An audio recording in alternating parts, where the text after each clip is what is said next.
Alhamdulillah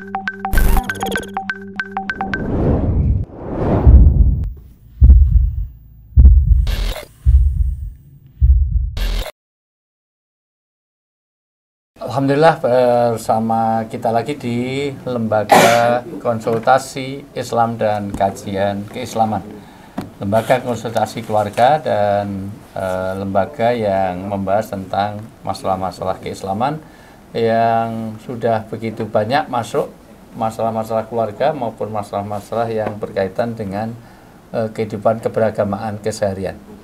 Kita lanjut kepada pertanyaan berikutnya.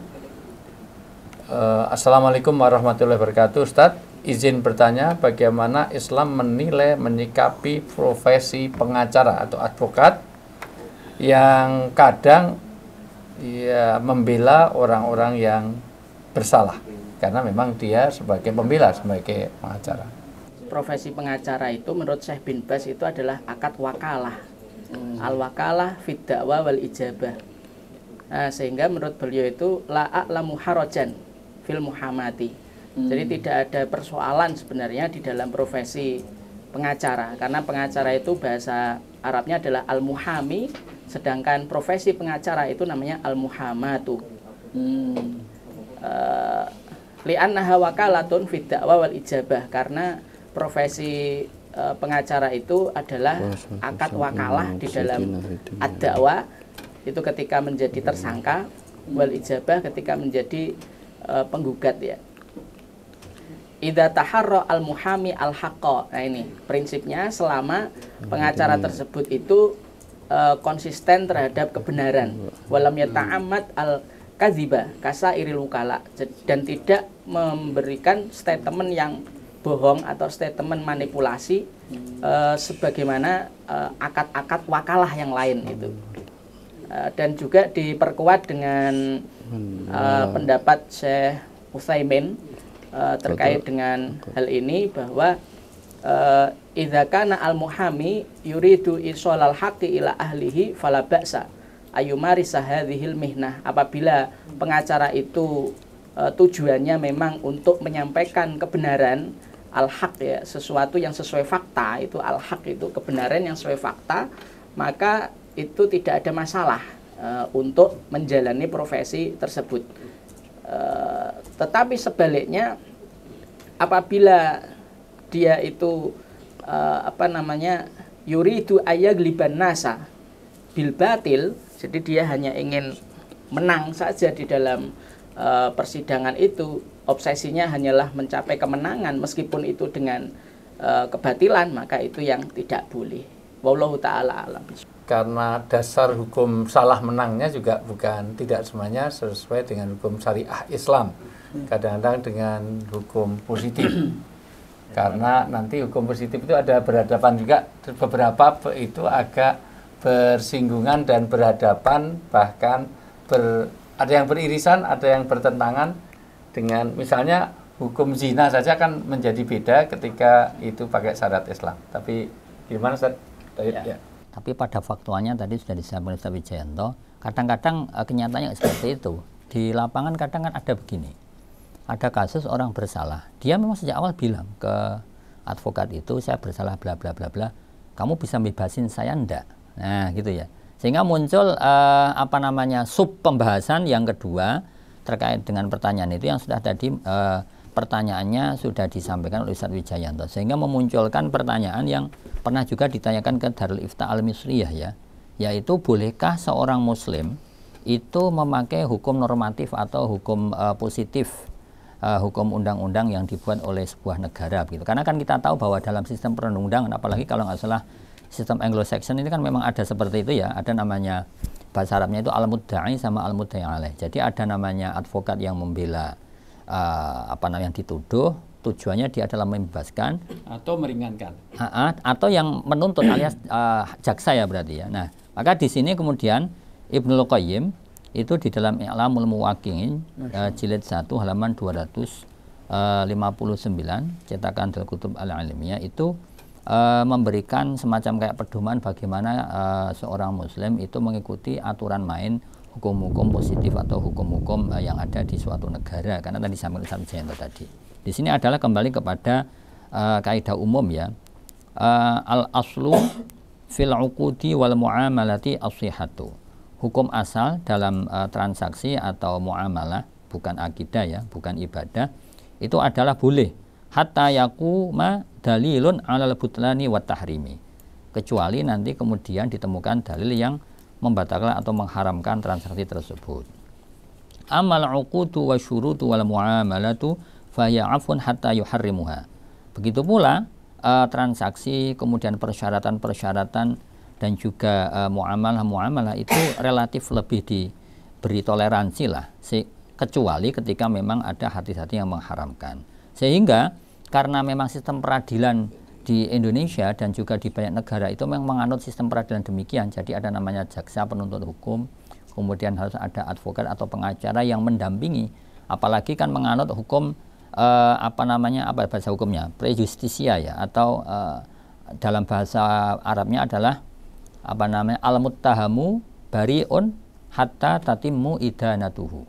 Jadi seseorang yang didakwa suatu masalah, suatu kasus, itu hukum asalnya dia adalah terbebas dari tuntutan hukum atau bebas, kecuali memang kemudian diketok palu vonis hakim bahwa dia bersalah. Artinya dalam hal ini konteksnya adalah ketika seorang pengacara mendampingi seseorang yang sekali lagi ya dituntut, dituduh atau didakwa, dia masih statusnya masih bebas. Artinya belum jelas status hukumnya. Sehingga sekali lagi kembali kepada pertanyaan Ustaz Wijayanto tadi, bagaimana ketika dalam pelaksanaan teknis peradilannya itu kemudian yang dipakai adalah hukum positif atau hukum negara yang boleh jadi ada irisan-irisan tertentu yang dalam tanda petik mungkin bertentangan dengan syariat. Sehingga boleh saya bahasa ulangkan narasi pertanyaan adalah bagaimana hal ya juzu lil muslimina ataha kumu ilal qawanin al wada'iyati kal qawanun dauli. Bolehkah seorang muslim itu melakukan proses peradilan atau proses hukum yang berdasar bersumber kepada hukum positif.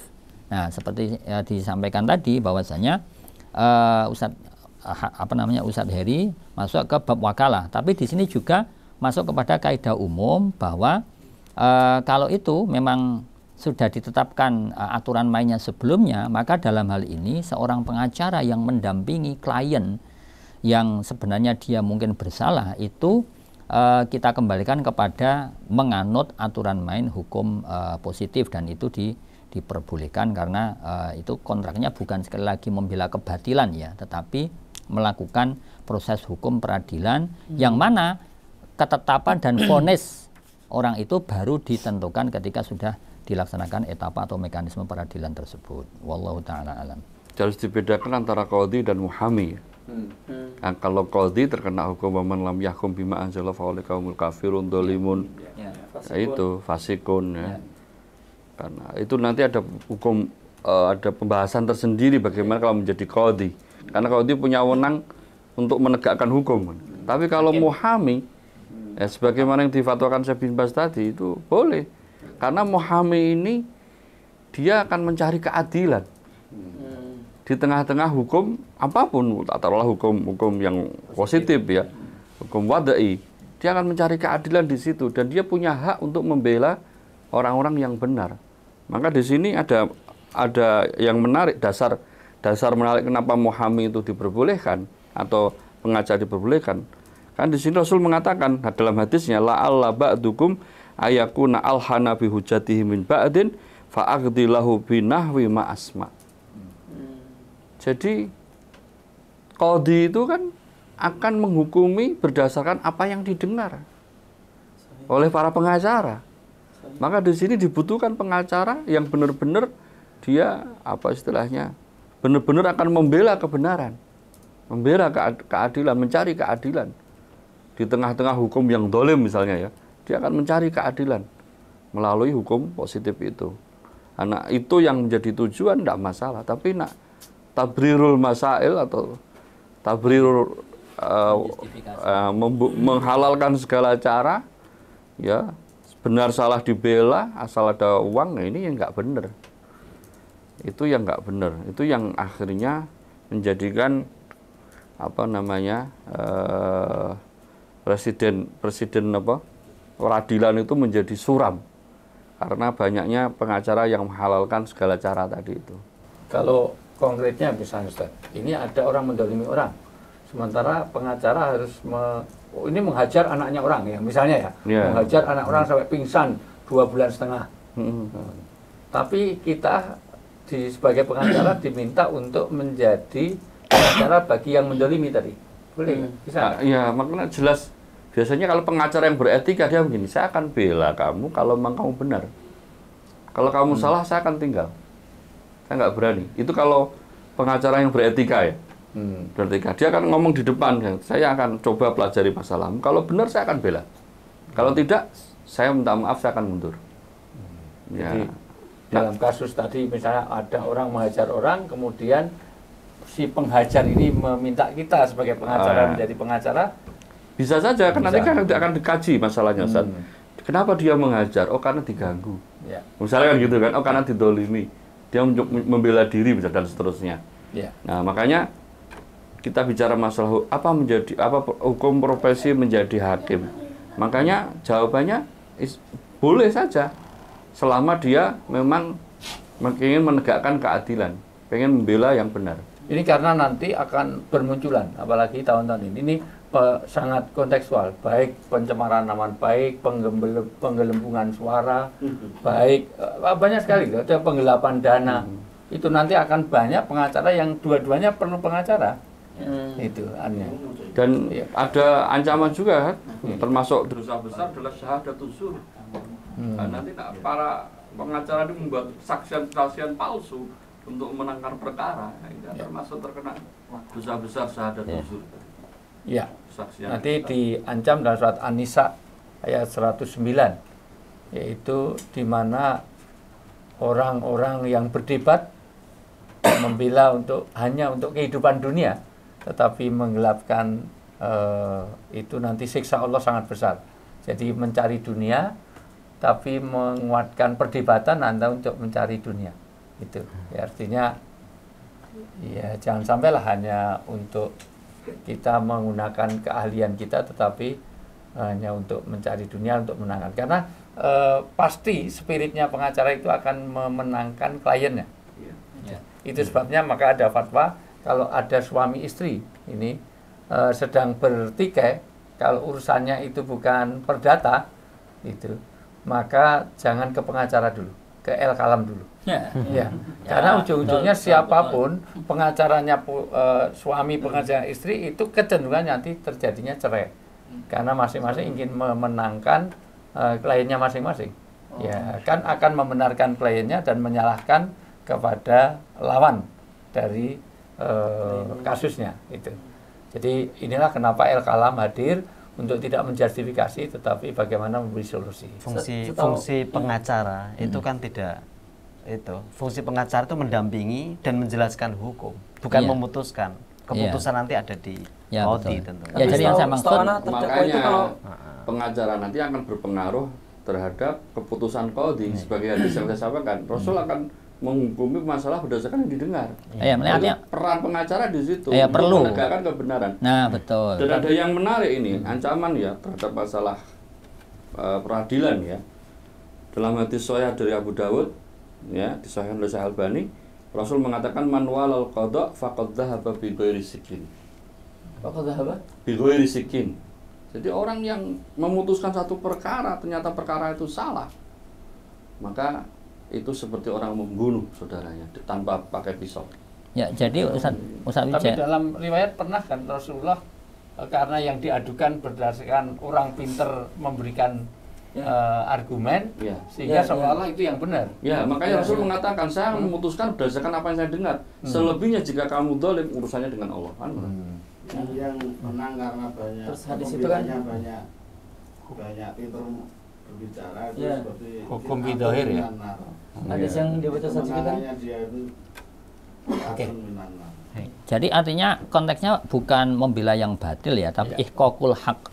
Nah, beda lagi kalau nanti sama Ustaz Heri tadi. Kalau memang sudah tahu dia salah, tapi karena ngasih uang lebih banyak, itu kan motivasinya lain lagi kalau itu. Karena nanti ada sesuatu yang memang menjadi mutasyabihat. Misalnya gini, pencemaran nama baik. Apa betul secara bahasa, secara itu harus ada ahlinya kan? Nah, betul tadi. Ini jangan-jangan ini bukan pencemaran nama baik. Ini satu hal yang ya sebenarnya itu politis bukan, lah, ya politis. gitu. Artinya gitu. Kalau tidak ada prosesi prosesi peradilan kan berarti hukum tidak bisa diterapkan lah. Bagaimana masa menggantung seperti itu? Ya, jadi saya juga mau pakai contoh konkret ya. Betul. Misalnya kata bajingan aja itu. Padahal bajingan itu konteksnya adalah bisa memang dimaksudkan bukan untuk hinaan tetapi sebuah profesi. Karena memang bajingan adalah orang yang dulu punya jasa di dalam perlawanan melawan Belanda.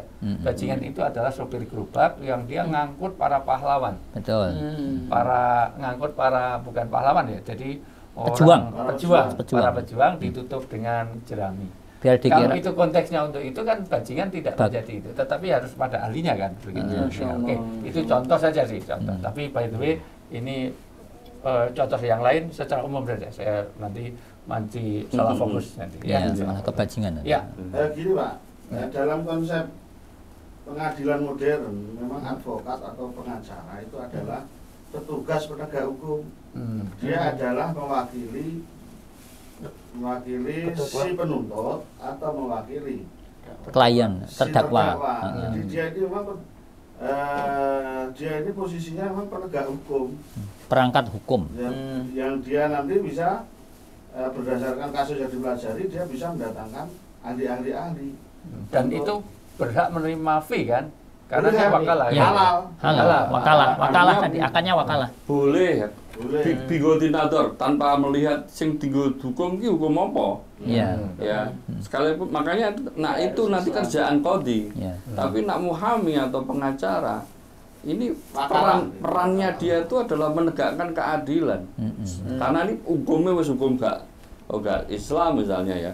Di situ ada kezaliman, satu solusinya kan harus masuk di situ untuk menegakkan ada proses peradilan. Oke, baik. Jadi paling tidak sudah terjawab lah dari pertanyaan. Jadi tetap halal itu hukumnya sebagai wakalah tadi. Sebagai wakalah tadi. Tapi spiritnya adalah spirit bukan untuk cari menang, untuk cari uang, untuk cari atau membina keadilan, tetapi menegakkan proses hukum. Mudah-mudahan sudah terjawab. Tidak terlalu Insya Allah sudah terjawab dari pertanyaan. Mungkin masih ada yang mau membuat highlight. Sudah cukup? Baik, sudah cukup. Kita akan menginjak ke pertanyaan berikutnya, tapi akan sangat baik kalau kita endapkan dulu. Tetap di El Kalam, lembaga konsultasi keluarga dan juga kajian keislaman.